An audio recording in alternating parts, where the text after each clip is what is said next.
Olá, tudo bem? Eu sou a Nani Bilatti. Ai, eu esqueci de pôr o fone de ouvido, mas tudo bem, eu já ponho aqui rapidinho, enquanto as pessoas estão entrando. A Sara já entrou. Oi, Sara. Então, gente, hoje eu tenho mais uma das minhas conversas honestas.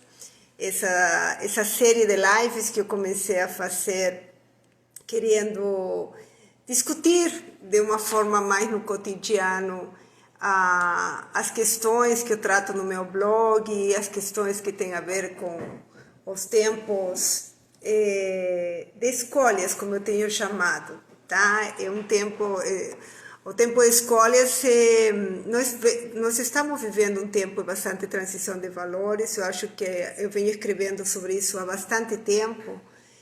Mas agora ficou evidente, né? Até para as pessoas que não entendiam direito, ficou evidente. Acho que a pandemia deixou mais claro isso. E a gente está vendo as coisas vir num volume. E eu confesso até que para mim, eu estou feliz por essas mudanças, mas eu entendo que muita gente esteja confuso. Então eu resolvi fazer essa série de lives. Elas têm como interesse trazer para o cotidiano, para a história de vida, coisas maiores que estão acontecendo, para sair um pouco dos conceitos que são fundamentais, da academia que também são fundamentais. Mas eu queria trazer uma questão um pouquinho mais no cotidiano. Acho que isso facilita.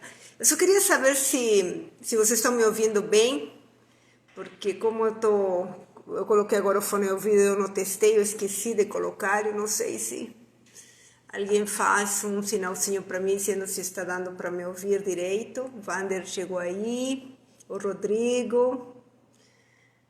Ai, que bom. Alguém disse sim. Que bom, que bom, que bom. Então, eu estou esperando agora a Sabrina entrou, minha querida, virou escritora agora, famosa escritora que está lançando um livro, Emiliano, né, sabe? Ai, que bom, Rodrigo, que bom te ver por aqui. E então essas série lives, elas estão gravadas no meu blog, Movimentos Humanos, tá? A gente colocou a Sara, que me ajuda, que está aí, que trabalha comigo nas minhas redes sociais. A gente já é internacional, né, Sara? Ela fica no México, gente. Eu sou muito chique. A pessoa que cuida das minhas redes sociais fica no México. E a gente pôs ali para criar esse diálogo, né? Trazer esses temas tão grandes. A gente está vendo que as coisas estão acontecendo na nossa porta de casa, né? Há 10 anos atrás eu falava para um cliente: os valores, as questões estão chegando na mesa do nosso jantar, agora invadiram o nosso bairro, né? Então a gente precisa realmente... Opa! Meu convidado chegou. O Eric, esse aqui vou acenar para você, porque eu sei que você está com... É você? É você, então vou te chamar. Vai que eu chame a pessoa errada, pensou? Sou capaz, né? Do jeito que eu sou. E como que eu faço para te chamar para dentro? Não está vindo? Ah, tá aqui. Vou fazer a live um pouquinho, que eu vou entrar para a aulinha, mas o Ed está chegando aqui. Recusou, você me recusou, Eric. Vou te chamar de novo, tá? Mas você recusou minha chamada. Então, eu entrei para a academia, estou fazendo mestrado agora, então está meio complicadinho.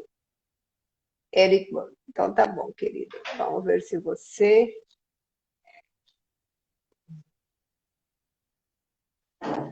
Ah, agora vai. Ai, o pai! Eu estava chamando o pai? Oh, meu Deus! Oh, meu querido! Olá, Nelly, tudo bem? Tudo bem? Estamos chamando teu pai, é isso? Será? Você convidou meu pai para participar aqui com você? É, eu convidei. A perdida, né? Já estou de óculos e mesmo assim. Não consegui ver direito. É muito pequena essa letra, gente. E a gente só pode fazer a live pelo celular, porque não dá para fazer pelo computador. Estou ficando cega. Então, assim, a letrinha é tão pequenina. Meu queridos, então, eu quero apresentar o Eric. Muito obrigada por ter aceitado estar aqui comigo. Você sabe que o tema que você trata é um tema que toca muito no meu coração. Eu não sei o motivo, tá? Mas o Eric é um paulistano queridíssimo. Tenho o prazer de ser amiga dele há uns 10 anos, mais ou menos, Eric. Nem sei mais, mais ou Pelo, menos, né? a gente tá na rede ali com o Otávio Repensadores já há um bom tempo, né? Isso. Tem bastante tempo essa história. Eu não sei exato, mas enfim, o Eric é um paulistano que teve um chamado para fazer um trabalho diferente. Eu digo diferente porque o empreendedor social é um cara diferente. Às vezes pode ser visto como um cara esquisito, às vezes pode ser visto como um sonhador. Ele é hoje, bom, sonhador de certa forma, você e a nação, né? Porque ter um segundo filho depois de não sei quantos anos, acho que o Manuel tinha 8, né? 8, 7. Oito Agora, anos, 8 anos. 8 anos, daí veio a Madê. É esse o nome dela? Madê. Madê, que é um nome balinês e que quer dizer exatamente segundo filho. Então, quando a gente tinha essa ideia de que quando eu tivesse um segundo filho, chamaria Madê, e aí lá em Bali, na verdade, eles usam esse nome tanto para meninos quanto para meninas. Se você é segundo filho, esse nome Madê faz parte do seu nome. E aí a gente torcia que fosse uma menina, porque acho que soava bem para menina, Madê. E aí aconteceu, veio a Madê há 2 anos atrás, ganhou o nome, é a nossa segundinha ali. Gente, que loucura, né? Começar tudo de novo. É uma loucura. E o Eric, por que que eu digo que ele trata de um tema que me toca muito? Primeiro, pela questão social, que é um tema que me move desde que eu era adolescente, sempre estive envolvida com essas questões, mas a questão da reciclagem, né? Que é uma coisa que eu aprendi a dar valor e entender um pouquinho, assim, como cidadão do assunto em Curitiba, né? Eu cheguei a trabalhar como assistente da assistente da assistente do governo do prefeito na época, Jaime Lerner. Eu era jovem e eu me envolvi com o projeto que ele colocou. Tinha a família Folha, quem é de Curitiba lembra disso, tinha a família Folha, tinha uma série de coisas. Eu cheguei a participar da Eco 92, então tinha uma série de coisas, mas o que me chama a atenção é tua visão sistêmica, né, Eric? Que você tem do conjunto. Para mim é o lixo, mas para você é uma questão maior. Eu queria começar te perguntando o que fez você, um paulistano corintiano, resolver ir para o empreendedorismo social. Não sei se vai cair um monte de gente, tá? Mas tudo bem, ninguém é Mas perfeito. vai entrar um montão também. Puxa, Nani, uma pergunta, essa é uma excelente pergunta, profunda e complexa. Acho que a gente usaria todo o espaço dessa live só para falar, para tentar responder uma pergunta como essa. Eu vou tentar ser bem objetivo aqui dentro da minha capacidade. Bom, primeiro dar uma boa noite para você aqui oficialmente, né? Que a gente começou falando, e para todo mundo que está entrando aí nessa live linda sua, é uma honra estar aqui. Eu me senti muito privilegiado de ser convidado, então estou muito contente de estar aqui. A história do empreendedorismo social, eu acho que tem um pouco disso que você falou, né? Do chamado, daquela coisa que a gente não sabe exatamente o que nos trouxe ou o que nos levou a isso. Uhum.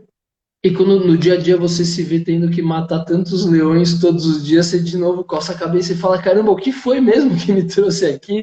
Então tem muito do místico, e que eu acho muito legal e que também me move de sentir que eu tô aqui porque eu tenho que estar aqui fazendo o que a gente decidiu fazer aqui na Recicleiros. Ainda bem que não estou sozinho, né? Hoje em dia estou muito bem, inclusive rodeado, assistido e aprendendo muito nessa fase de recicleiros, mas eu acho que é uma questão de vocação que você sente, né? Você sente que a sua vocação está em algum lugar que você não sabe exatamente, acho que colocar em palavras o que é, mas você começa a achar elementos ao longo do seu dia a dia, se você é bem observador, e aí com isso acho que você consegue começar a montar um desafio que vai virar uma história, que vai virar a sua história de vida. Então, coisas sutis, como por exemplo, você curtir um ambiente que está limpo e falar, caramba, como eu me sinto melhor com um ambiente limpo. Você curtir ajudar os outros a fazerem alguma coisa e falar, pô, eu curto ajudar os outros, né? Uma coisa que me dá uma sensação legal. Sempre fui um cara que curti parar na faixa de pedestre. Sempre foi uma grande satisfação para mim olhar antes as pessoas parar longe, mostrar que eu estou preocupado com aquele cara se sentindo bem e seguro naquela situação. Sempre percebi que isso me dava um prazer. E aí você começa a juntar elementos, e aí você fala, pô, eu acho que aqui tem um caminho que eu vou me sentir bem fazendo, né? E aí também, em algum momento onde eu fui viajar, fui ver coisas diferentes, comecei a contrastar muito o ambiente de algumas cidades, né? Cidades de uma região, cidades de outra região, e começar a falar, cara, que diferença, o que tem por trás dessas cidades para elas serem tão qualificadas, tal. E aí, já nessa percepção de que tinha ali uma coisa que ia me satisfazer muito, que era conseguir melhorar questões ambientais e tal, eu fui descobrindo mecanismos que me mostraram que era possível empreender dentro do assunto, né? Então, primeiro, quando eu voltei para a PUC para terminar, né, foram 3 tentativas de fazer faculdade, não me interessava muito pela primeira, depois não pela segunda, pela terceira quase larguei e tal. Mas nesse momento que eu voltei, parei, fui viajar e voltei para a PUC, eu conheci o case que eu muito me orgulho de falar, que é o case do Mohamed Yunus, que foi o ganhador do Nobel da Paz em 2006, com a história do microcrédito, Grameen Bank, e num modelo de uma parceria com a Danone na época. Esse foi o case que eu tive ali, os caras montaram um baita projeto em Bangladesh. E aí eu conheci o empreendedorismo social ali, a possibilidade de juntar ideias e transformar em negócios aquelas ideias que anteriormente era coisa de trabalho voluntário, de ações ali, de ecologistas, criar um empreendimento em cima disso, e aí eu me apaixonei pela ideia. Eu estava fazendo administração de empresas, e na faculdade isso já virou primeiro um TCC da Aninha, um ano antes. Olha, por que você não faz um TCC sobre isso, tecnologia social, que ela se formava um ano antes, a Ana Luísa, minha esposa. E aí depois, no seguinte, eu peguei isso, em cima disso fiz o meu TCC, e aí a Riscleiro já existia ali na sala de aula, já era um empreendimento naquela época. E aqui estamos depois de 13 anos. Então eu acho que é a Cara, paixão. É a paixão. nossa, mas é muita coragem também, né? Mas como você disse, não dá para explicar, né? A questão da questão social toca no meu coração de uma forma. Eu fui, quando era criança, promovida por uma freira do meu colégio, então teve toda essa iniciação. Mas assim como eu, foram muitos, e muitos não ficaram, né? E eu fui me envolvendo, trabalhei com voluntariado dos 12 aos 18, e eu fico pensando como que isso é importante nos jovens, né? Agora, como que entrou a questão do lixo em si, né? Porque, tudo bem, empreendedorismo social, nós temos o Yunus, como você falou, nós temos N atividades que a gente pode contribuir, eh, mas como que entrou o lixo, né? O que foi para ser o lixo? O lance do lixo, ele é um negócio que está muito presente na nossa vida no dia a dia, né? Se a gente tiver a mínima sensibilidade, é um dos impactos ambientais que a gente mais percebe, né? Você não percebe tanto o impacto do desmatamento na Amazônia, você não percebe, morando aqui numa cidade como moramos nós, né, em São Paulo, o impacto tão nítido nas águas. Nossa, eu não sei se esteja na margem do rio ali, vendo poluição de água, né? Mas é uma questão mais distante do nosso dia a dia. Agora, lixo, a gente produz dentro de casa, a gente pisa nele na rua quando tem uma cidade com uma gestão ruim, a gente vai para a praia e enrosca sacola plástica no teu braço, você nadando. Então, o lixo ele está no nosso dia a dia muito próximo, né? Uma possibilidade que você tem nas mãos ali de causar ou não causar um impacto ambiental. Então, essa materialidade da coisa, essa proximidade que tem do nosso cotidiano, torna muito mais fácil da gente perceber e também resolver agir. Então, naturalmente, aquilo me incomodava. Cara, praia, né? Eu sempre gostei muito de ir para praia, tenho ido muito pouco ultimamente, inclusive, mas sempre gostei muito de ir para praia. E quem curte praia vê cenas que são chocantes, né? Nas férias, aquele bando de material, cara, puta, cidades que a gente adora soterrando. Então isso era, eu falei, putz, tem esse viés, essa vontade de achar algo com propósito. Eu comecei a trabalhar cedo ali, com 15 anos eu estava trabalhando no Banco Itaú e tal.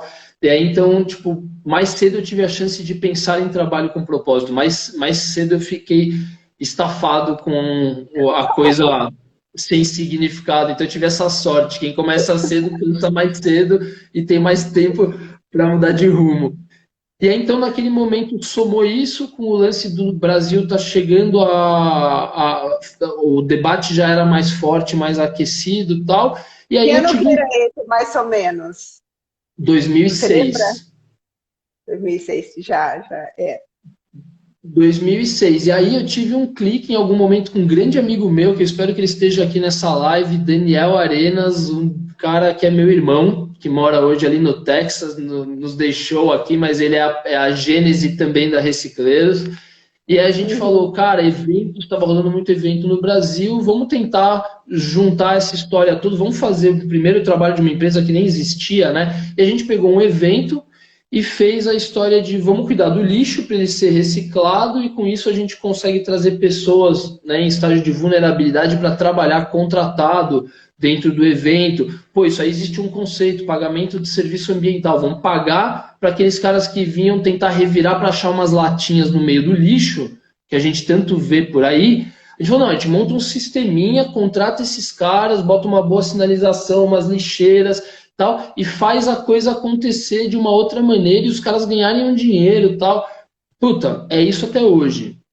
Em outra proporção, em outro formato, com uma equipe muito maior, com uma complexidade, uma profundidade, mas é isso que a gente faz até hoje. E aí a gente começou, e depois de 3 anos que a gente existia, saiu finalmente a Política Nacional de Resíduos Sólidos, que estava há 20 anos virando história ali, tramitando pelo Congresso.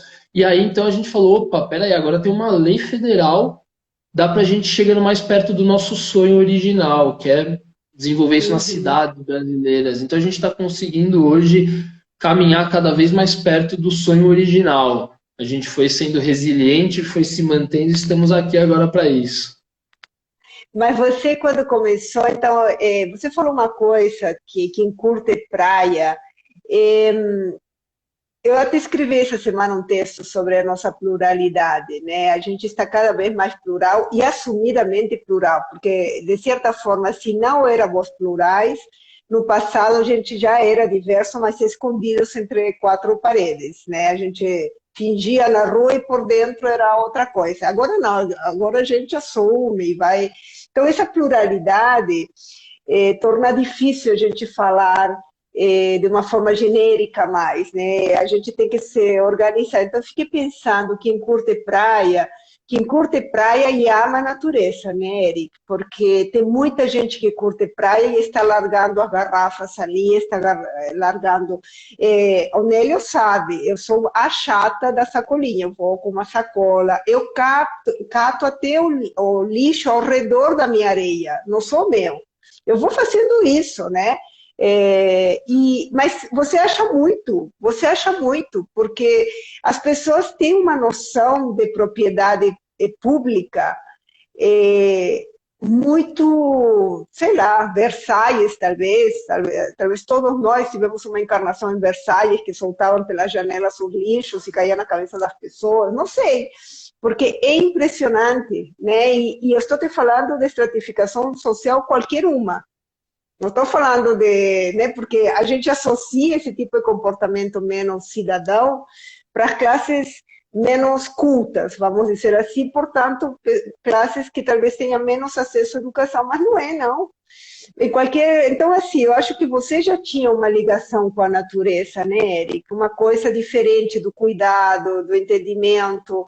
Isso era uma coisa que nasceu na tua família, que foi de tuas viagens, que veio no teu coração de outra encarnação, o que foi? Putz, eu acho que é uma composição, né, Nani? É uma composição. Eu acho que assim, a gente acho que nasce ali com o nosso o direcionamento das coisas que mais nos emocionam, as coisas que a gente mais gosta, que a gente mais se identifica, mas tem um pouco do que você viu e viveu, né, do que é valor dentro da sua casa, o que é valor dentro da tua família. Eu procuro fazer muito isso em casa, né, de deixar muito os nossos valores, aquilo que eu acho que faz a diferença na construção do ser humano, muito aberto com os filhos, tal, porque eu acho que isso é a nossa função, né? Então acho que tem um pouco do que você viu. Talvez naturalmente algumas coisas incomodem mais algumas pessoas e outras por personalidade, para outras menos.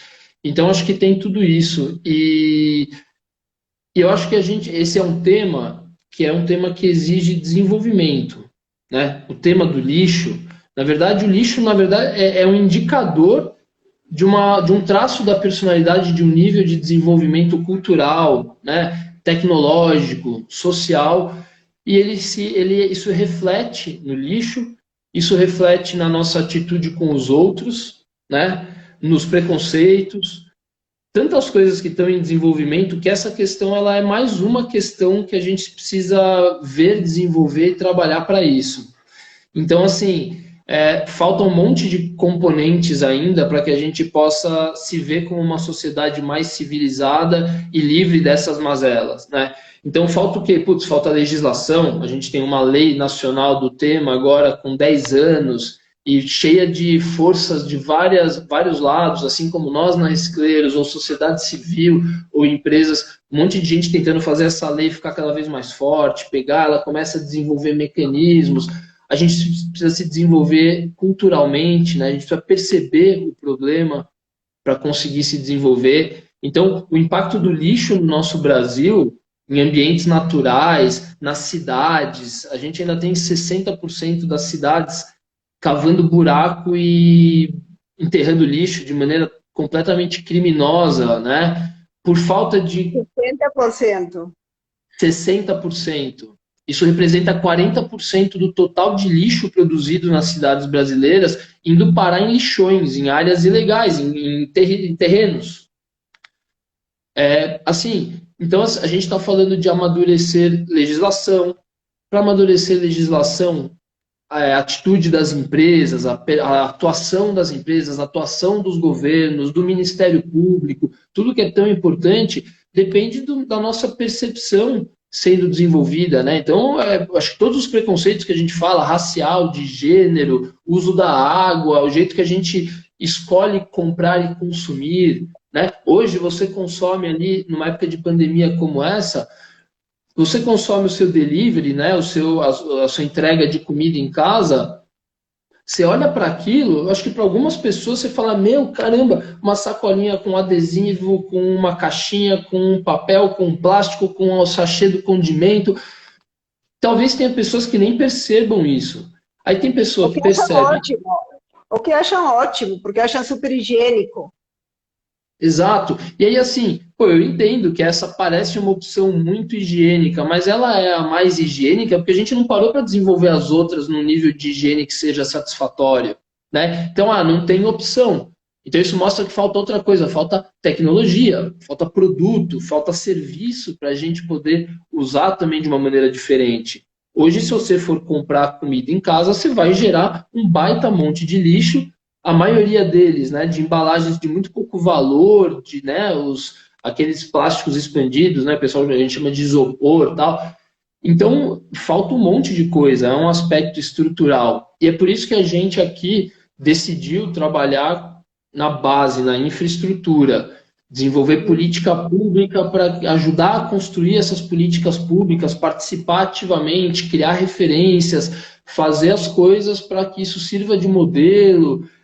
Cara, é um trabalho muito de base e, assim, super desafiador, para dizer o mínimo, assim. Eu imagino, Eric, a tua luta. Mas vamos, eu queria.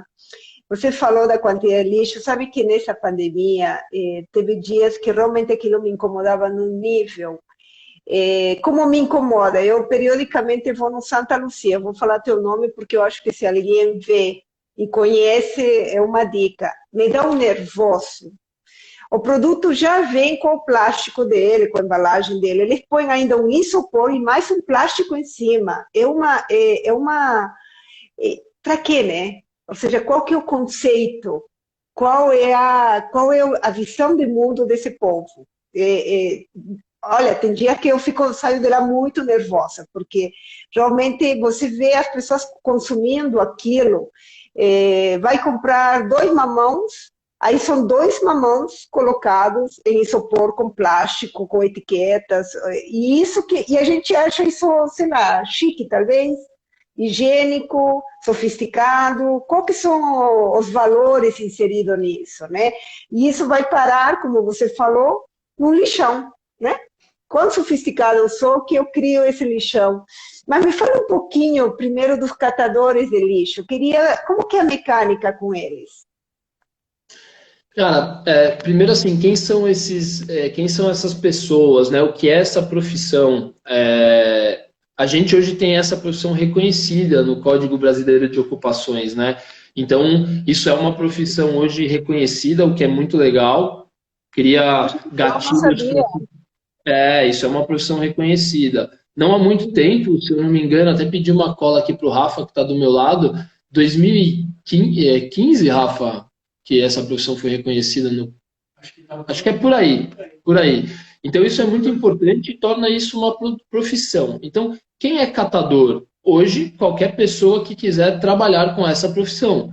Trabalhar fazendo seleção de materiais recicláveis e tal. Tradicionalmente, essa é uma profissão que, hoje, na verdade, esse reconhecimento é reflexo de algo que sempre aconteceu no país, que são essas pessoas que vivem de comercializar materiais recicláveis. A questão é que essa turma toda vinha trabalhando em condições, e ainda permanece em muitos, maioria dos casos, bem degradantes, né?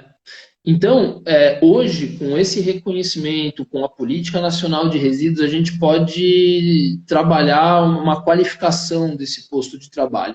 Então, essas pessoas hoje no Brasil são prioritariamente aquelas que a vida inteira trabalharam com isso, em algum momento da vida, a vida levou um avô, um pai para essa situação de ter ali a sua única forma de sustento. São pessoas, em geral, em estágio de grande vulnerabilidade social, econômica, né, de saúde, e esse é o posto de trabalho mais inclusivo que a gente tem, né? 2002 aqui, recebi a colinha do Rafa, que é meu irmão gêmeo de recicleiros aqui. Então, assim, são essas pessoas, essa é uma profissão muito inclusiva. Então, a gente busca aqui trabalhar esse aspecto de inclusão, né, para permanecer com esse histórico da oportunidade para aqueles que mais precisam. Então, na sua grande maioria, a gente fez um pequeno censo das cooperativas que trabalham no nosso programa, mas eu tenho certeza que isso reflete muito o que é Brasil. Maioria de negros, maioria de mulheres, principalmente em cooperativas. Em cooperativas elas são, eu estou há 13 anos trabalhando com isso, eu sempre vi maioria de mulheres, assim, 70% de mulheres nas operações.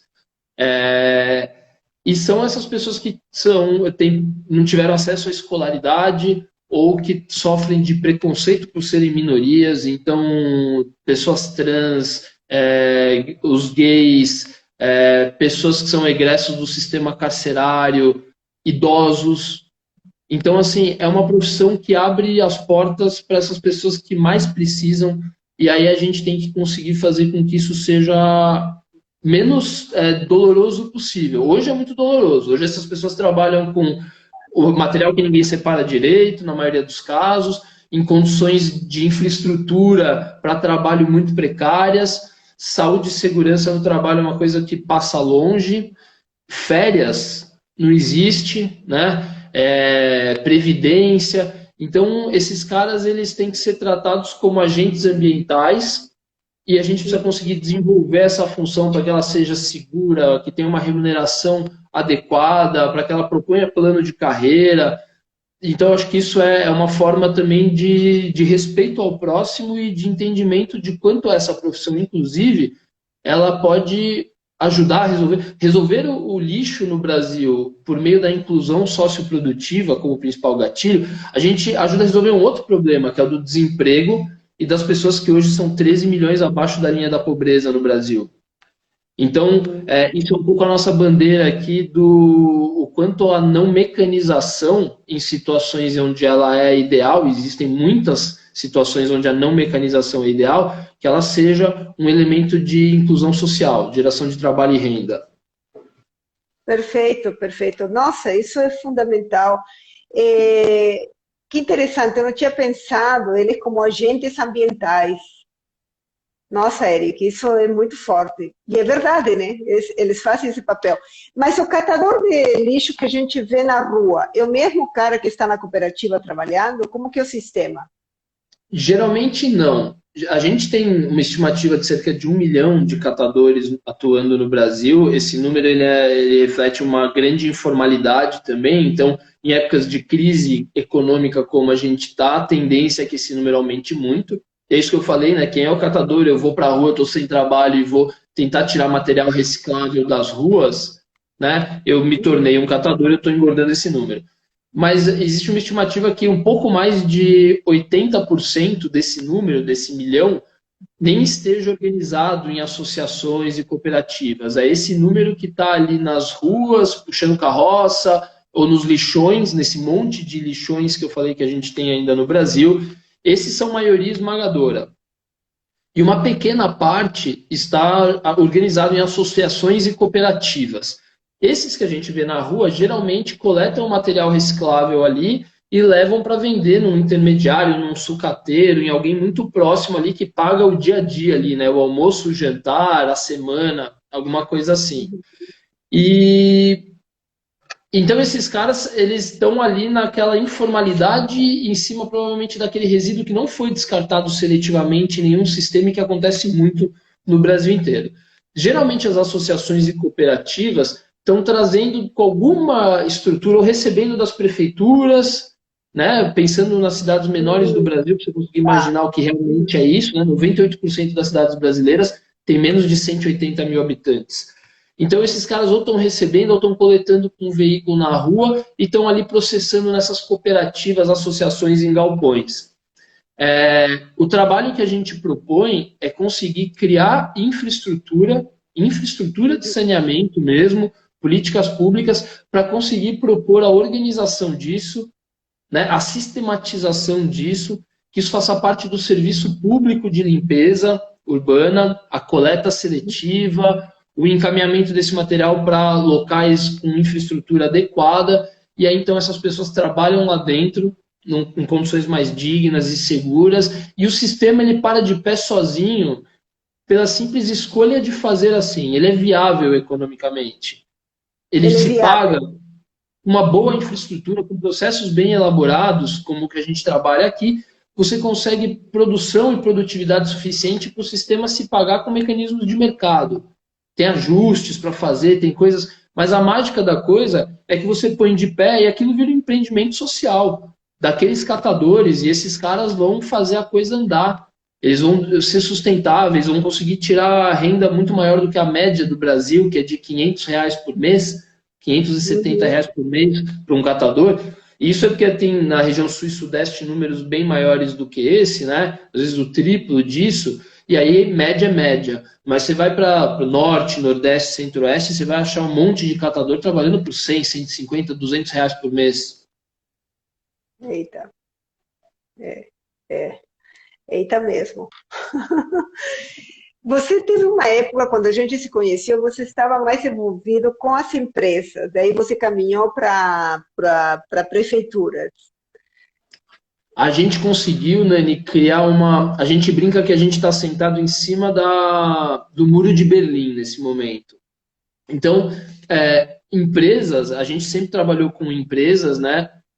E aí a tal da política nacional trouxe uma obrigação para as empresas que a gente, quando olhou para isso e já olhando, né, para essa história de coleta seletiva, de reciclagem e tal, a gente encontrou uma forma de conectar interesse de ambos e fazer com que os resultados disso fossem muito maiores do que ambos atuando isoladamente. Só que existia uma zona ali de não interação entre empresas e poder público, que tem uma série de razões, uma série de justificativas, mas nós, enquanto uma organização sem fins lucrativos, como, né, um representante da sociedade civil, a gente conseguiu se posicionar no meio dessa relação e fazer com que a nossa tese de impacto fosse muito potencializada, muito amplificada. Então, o trabalho que a gente sempre quis fazer se tornou uma coisa com viabilidade nacional. A gente pode ter uma plataforma que, em tese, poderia estar em 5.570 municípios brasileiros. A gente não tem capacidade, obviamente, de fazer tudo isso, mas a gente tem capacidade de inspirar modelos e é para isso que a gente está se dedicando. E aí, então, o que a gente faz hoje é, empresas têm uma obrigação perante a lei em relação às embalagens que elas põem no mercado. Todas as empresas brasileiras devem recuperar, investir para recuperar todas. Desde aquele refrigerante que é o seu preferido, a cerveja, o televisor que vem numa caixa, até a balinha que você abriu ali. Todo mundo que põe embalagem no mercado para vender seus produtos tem que recuperar parte delas. E é um percentual, é o percentual da produção. Um percentual progressivo, metas progressivas, né? O Brasil está se arrumando para conseguir atender isso, mas isso já acontece no Brasil. Isso já acontece. E aí, do outro lado, você tem as prefeituras tendo que lidar com a coleta do lixo, que é um problema monstruoso para prefeitos. É talvez um dos mais preocupantes dos gestores públicos brasileiros, porque enquanto a gente está conversando aqui, está sendo gerado. Amanhã de manhã está lá, amanhã à tarde está lá, amanhã à noite está lá. Você espirrou e deu um problema no serviço, é uma montoeira, é um baita drama. Então, as prefeituras também têm esse problema para resolver. E grande parte do material que está dentro desse saquinho aí que as prefeituras têm que resolver são as embalagens que as empresas têm que resolver. Se elas não se falarem, elas ficam as duas tentando resolver o mesmo problema paralelamente. É uma loucura, isso estava acontecendo. E a gente falou, bom, vamos entrar aqui no meio, a gente pega cada um pela mão, e aí a gente tenta fazer com que esses interesses gerem oportunidades muito maiores. E é isso que está acontecendo. Então, hoje, a gente trabalha para empresas, essencialmente, e para municípios brasileiros para ajudar a implementar a coleta seletiva de alto impacto social. Então, o que é alto impacto social? É gerar oportunidade de trabalho e renda de qualidade, com perspectiva, com projeção de futuro, com ergonomia, com segurança, né, dos filhos indo lá tirar foto com os pais porque estão orgulhosos do pai ser o cara da reciclagem da cidade. É um negócio maravilhoso, é um negócio de arrepiar. A gente tem momentos altamente emocionantes aqui na Recicleiros que vale a pena registrar. E desenvolvimento social é também ir lá na porta da pessoa e falar, você sabia que a tua cidade agora, a tua cidade aqui de 50 mil habitantes, é uma referência na reciclagem no Brasil? Então, você tem um site onde você consulta o seu endereço para saber quando que a coleta passa, você tem um caminhão específico, você tem um material de comunicação, seu filho na escola está ouvindo falar disso, porque existe uma campanha na rede municipal, estadual, e aí então a gente está realmente tendo desenvolvimento social, está mexendo com as pecinhas, está influenciando, está fazendo todo mundo ficar orgulhoso daquilo, e aí muda a percepção da história toda, muda o protagonismo das pessoas, e aí roda sozinho, em determinado momento isso roda sozinho. Nossa, que bacana. Sabe que me lembra bem o trabalho que foi feito em Curitiba, né? O Jaime Lerner trouxe isso, não sei se para o Brasil, mas trouxe isso para Curitiba. E quando eu conheci Curitiba, era uma cidade normal. E depois desse movimento da família Folha, da Cidade Verde, enfim, e ele fez muito trabalho no exterior para esse nome ficar forte. O curitibano tinha um orgulho, aí vira, sabe, ela roda sozinha, como você fala, porque as pessoas começaram a fazer parte por causa do próprio orgulho e se sentirem até uma cidade diferente do Brasil, né? Uma cidade que tinha uma cara como se fosse mais europeia, ela já tinha um pouco esse traço. Interessante isso. E em quantas cidades vocês estão atuando? Quantos municípios? Como que vocês estão trabalhando? O Brasil inteiro? Olha, a gente está hoje nas 5 regiões, a gente estrategicamente decidiu estar nas 5 regiões do Brasil. São 17 municípios atualmente, a gente tem uma expectativa de crescer anualmente mais ou menos 10 municípios. Então, a gente tem uma metodologia de escolha bem cuidadosa, porque são 5.570. Vamos escolher onde a coisa realmente tem chance de funcionar. E são basicamente municípios de pequeno médio porte. Por que pequeno médio porte? Porque a grande maioria das cidades brasileiras são cidades de pequeno médio porte. Se você vai olhar ali cidades até 30 mil habitantes, você tem, sei lá, acho que 30 ou 40% das cidades brasileiras até 30 mil habitantes. Então, a gente tem que entender que lixo é uma responsabilidade de prefeituras no Brasil, e aí, então, a gente tem que olhar para esse monte de cidades, né? E porque o formato que a gente leva de mão de obra intensiva, de não mecanização hoje, né, para conseguir gerar essas oportunidades de trabalho, é muito importante que isso seja feito agora, são essas onde a mecanização do processo não encaixa muito bem, ainda é muito caro, ainda é muito difícil pensar em mecanização. Então, são 17 cidades espalhadas nas 5 regiões do Brasil, em diferentes estágios de desenvolvimento. Então, a gente tem desde o nosso piloto, que foi onde nasceu a ideia deste projeto da Recicleiros, que é Jericoacoara, no Ceará. Foi onde a gente primeiro testou a ideia, é da onde nasceu a coisa. A gente está no Centro-Oeste, a gente está no Mato Grosso do Sul, a gente está em Goiás, a gente está no Rio de Janeiro, em algumas cidades do interior de São Paulo, em Santa Catarina, no Rio Grande do Sul, em Rondônia, lá em Ji-Paraná, em Rondônia. Então tá bem, estamos bem sentindo bastante a pandemia, e a história de não voar se tornou uma coisa muito nova para a gente, não voar, né? A gente costuma estar aí, que nem eu sei que você sempre conviveu bastante com o Nélio ali nessa rotina de aeroporto, a gente tem também, só que nacional. Mas, Eric, então, que interessante. Então, olha, eu me lembro que quando a gente se conheceu, que você apresentou a Recicleiros para o grupo, lembra que cada um foi se apresentando, mostrando, né? Quando a gente montou Repensadores, nossa, vocês cresceram muito, eu sou super feliz, super feliz. Tem uma coisa que sempre me chamou a atenção de você, desde aquela época, a tua capacidade de visão sistêmica, cara.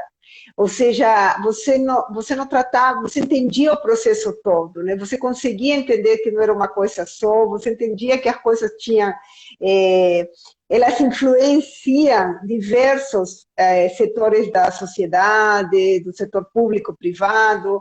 Como que fica o nosso... Eu sei que já vi aqui várias pessoas executivas, que são executivas de empresas entrando, então... mas pensando na pessoa física, né? Pensando na pessoa que está pedindo o seu delivery em casa, como que fica isso? Como que a gente ajuda na prática? Eu sei que o grosso fica com a prefeitura e as empresas, eu entendo isso, que é o grande volume, né? Que pode resolver a questão do lixo, pode resolver uma série de coisas. Mas pensando no pequeno aporte que a gente pode fazer, como que é? Eu acho que no final de contas, Dani, tudo é uma questão, falando, por exemplo, do reflexo das nossas escolhas na questão das empresas, né? A gente sabe que as empresas usam muito de inteligência, de dados para montar os seus negócios, para melhorar os seus negócios, aumentar suas vendas, valor de marca, uma série de coisas.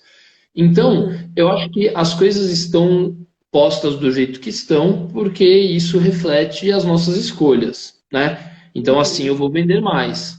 Eu acho que o meu produto tem que ter essa embalagem, porque a história do unboxing, né? Esse conceito de unboxing é um negócio muito maluco. Tem estudos que mostram o quanto para a pessoa é prazeroso o processo de desembalar, de sentir que está abrindo novo, tal.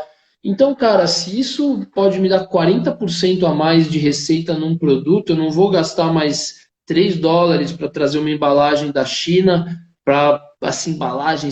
E quanto mais linda, mais dificilmente ela vai ser reciclada, com certeza. Porque o que é lindo? Lindo tem verniz, tem cores, tem plásticos, materiais mistos. A caixinha de papelão só escrita em preto com um clichêzinho ali minimalista, isso não deixa... Parece, dizem os cientistas de inteligência e de marketing das empresas, que não é o que seduz tanto.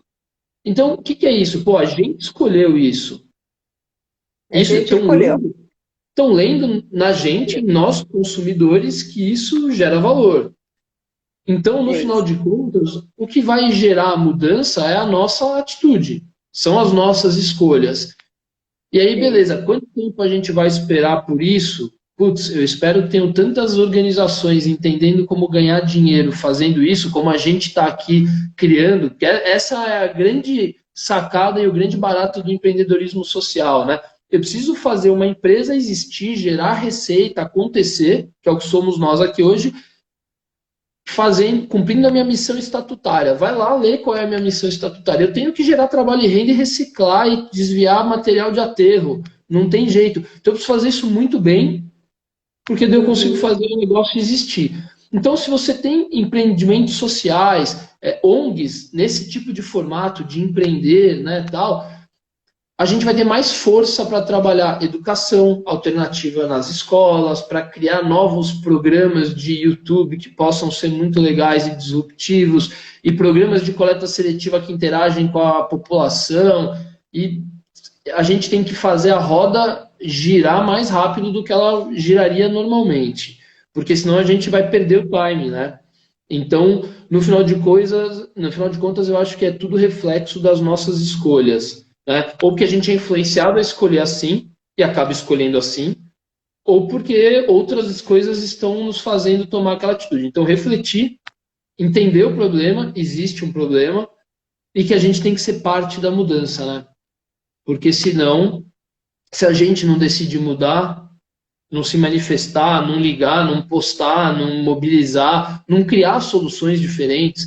A gente está participando de um programa de aceleração ali do Quintessa, mais um, a gente adora isso, e tem uma organização na fase de ignição ali, uma startup, chamada Repote. Eu nem conheço profundamente o negócio das meninas, mas eu sei que o negócio delas é justamente desenvolver embalagens de reuso, potes de reuso, para esse tipo de aplicação. Então, qual que é hoje? Você vai lá, uma grande empresa dessa de delivery, como a gente conhece tantas de aplicativo aí, e o cara usa o que tem, porque é o mais barato, porque tem um monte de questões ali que fazem ele escolher isso. A hora que nasce uma empresa voltada para eliminar esse tipo de embalagem e comprometida com isso, porque é uma organização de impacto, eu quero diminuir o lixo, esse é o meu drive. Aí você começa a criar a solução, porque uma hora vai ter que vir uma boa solução. E a hora que você tiver essa solução, você vai vender para um monte de gente. Então eu acho que é isso, é iniciativa, é a gente perceber que isso tem valor, a gente se manifestar, mostrar o quanto isso é importante para a gente, o quanto a gente quer essa mudança e a gente vai influenciando. Eu acho que é isso, é o bater de asas da borboleta. Sem dúvida, é isso aí. Tem gente que fala, você termina sendo meio sonhador, achar que no um a um a gente não consegue, mas é a história da borboleta, exatamente. Sabe uma coisa que eu fico pensando muito na educação dos filhos, né? Eu vejo como hoje a questão do objeto tem um valor muito forte, ou seja, comprar coisas, né? E vai visitar uma amiguinha, então põe uma roupa nova, como a gente hipervaloriza o ter, né? A gente é uma sociedade, infelizmente o Brasil se converteu em um país, não sei há quanto tempo, mas com certeza hoje que a maioria valoriza o ter, né, acima de outras coisas. Pode usar diversos discursos moralistas para justificar N coisas, mas no fundo o que faz decidir, inclusive o voto, né, eleitoral, quem vai me dar dinheiro. Então, a gente pôs isso, né, pôs como valor prioritário ter. E a gente está pagando esse preço. Então, se a gente quiser esse mundo para os nossos filhos, a gente vai continuar igual. Senão, eu acho que a gente faz um papel muito importante, não importa quanta gente influencia, né? Mas se você influencia, mesmo que seja teu vizinho, já faz diferença. Eric, eu fico muito feliz de saber que vocês estão hoje com esse projeto, já nessa quantidade de municípios, que ele cresceu faz um tempo que a gente não se fala, que vocês têm conseguido, né? Eu me lembro quando vocês começaram em Jericoacoara. Eu me lembro que você estava começando o processo, lembra? Você começou a contar, que bom que aquilo deu certo e que você está começando enfim, a levar essa ideia de unir, né, a área da política, que nem sempre é tão fácil, e a área empresarial, que também não é fácil, né, porque tem um discurso muito bonito, muitas vezes, de governança, não sei o quê, mas na prática as suas decisões não são as decisões feitas para pensar no futuro da sociedade. Falta um pouco, mas nós estamos ali, né, Eric? Nós estamos aí para ajudar e para contribuir. Eu queria ver se alguém tem alguma pergunta, que a gente está chegando ao fim, antes que se derrube a live, que a primeira contável foi assim, né? Não, putz, caiu. Então eu já fico atenta. Então eu já fico atento nos minutos antes, se alguém tiver alguma pergunta. Como que é isso na tua família? Ou seja, quando você falou para o teu pai, eu quero ser um empreendedor social, o que ele te disse? Putz, grila. Bom, na verdade, eu acho que eu lembro do dia que eu fiz o primeiro trabalho que meu pai foi visitar. Meu pai deve estar vendo aí. E a estrutura não era aquela coisa, era a primeira tentativa, tal, não sei o que lá. Ele entrou naquele galpão cheio do que o pessoal chama de lixo, né? Aquele monte de saco vindo num evento, uma quantidade gigantesca. Eu lembro que ele fez assim: Pô, você estudou pra caramba pra fazer isso? Esse foi o comentário que ele fez do meu lado. Eu falei, acho que eu preciso explicar um pouco melhor pro meu pai o que eu tô pensando aqui, né? Eu acho que a visão da coisa não tá espelhando muito bem o negócio. Aí depois eu acho que eu fui tendo oportunidades de discutir um pouco melhor e aí eu acho que o entendimento do que é o negócio ficou mais nítido, mas eu lembro muito disso, né? Eu acho que usando a brincadeira aqui, eu acho que, pô, a gente nem conhece muito bem ainda isso, né? Vejo trabalho de aceleradoras como a Dynamo, Quintessa, várias que a gente conhece, que, puta, fazem tanta diferença na vida de quem decide empreender socialmente ou empreender com impacto. Então, é tudo muito novo, né? Para o conceito, eu ouvi falar sobre isso lá em 2005, 2006, quando eu resolvi conectar com a ideia da Recicleiros. Então é natural, né? E eu acho que quando a gente fala de empresas, eu acho que todo mundo que está conhecendo essas coisas também está começando a chegar nos cargos, nas empresas. Eu vejo muita gente tentando e conseguindo fazer coisas importantes, mas está tudo em construção. Então somos parte, né? Como diz a frase, somos aqueles por quem estávamos esperando. Vamos botar a mão na massa, vamos se sujar na lama, mas vamos fazendo. É isso aí, é isso aí. Eu acho que a gente está no tempo, na era certa, né? Porque na realidade isso está crescendo muito forte, Eric. No mundo inteiro você tem acompanhado, e no Brasil mesmo. Olha, você está com 17 municípios, é isso que você falou, imagina. Isso não era possível, sei lá, 10 anos atrás, né? Não iria acontecer essa visão de mundo. Então, cara, parabéns. Eu tenho super orgulho da nossa amizade, orgulho do teu trabalho, da propriedade com que você domina o assunto, do profissionalismo e da leveza com que você trata isso, né? Isso é brilhante. Eu acho você um menino especial demais. E eu queria te deixar para o final algumas palavras. Deixa eu ver quanto tempo temos. Temos 7 minutos ainda, antes que corte. Bom, primeiro eu acho que agradecer a teu carinho, tua amizade e o respeito que você sempre teve por mim, Nani, Nélio, toda a nossa turma ali dos repensadores, né, que sempre foram tão parceiros em vários momentos diferentes. Dizer que é um grande orgulho estar aqui com você, usar esse espaço para contar um pouquinho, bater esse papo, mostrar o que a gente está fazendo, isso tem muita importância. E eu acho que a gente ter essa visão de que a responsabilidade está nas nossas mãos, né? Que a gente tem que fazer as coisas acontecerem ao invés de só reclamar, esperar. Eu acho que essa inquietação deve nos mover. Quando você fala de sonhos, né? Putz, o pessoal olha e fala, pô, você está sonhando com um negócio, é sonhador. Eu acho que só isso já vale tão a pena, né? Se não der em nada, vale tanto a pena tentar e passar por isso e correr atrás disso, porque eu acho que o que nos deprime, nos desestimula, é pegar e falar, cara, eu tô acordando para quê? Esse acordando para quê é muito trágico. E se você resolve fazer algo com propósito, e eu vi o Nélio aqui falando agora, dando um salve, é um cara que fala tanto de propósito para a gente, né? Faz valer a pena. E quando faz valer a pena, as coisas acabam acontecendo. Então, acho que é um gatilho maravilhoso você decidir atuar com esse tipo de propósito, entender que você tá aqui para mudar as coisas que você acha que deveriam ser diferentes, né? Senão a gente senta no sofá e fica ali e não vai ver as mudanças acontecerem. Então, acho que essa é uma Vale a pena, mensagem. né? Eu vi várias perguntas aqui aparecendo no final. A Rafa perguntando se a gente trabalha com parceiros, com outras ONGs. A gente trabalha com todos os parceiros, todos que acham que a gente pode ser útil ou que podem ser útil para o que a gente está fazendo junto. E agradecer todo mundo e essa oportunidade, Dani. Muito legal. Parabéns pelo seu trabalho.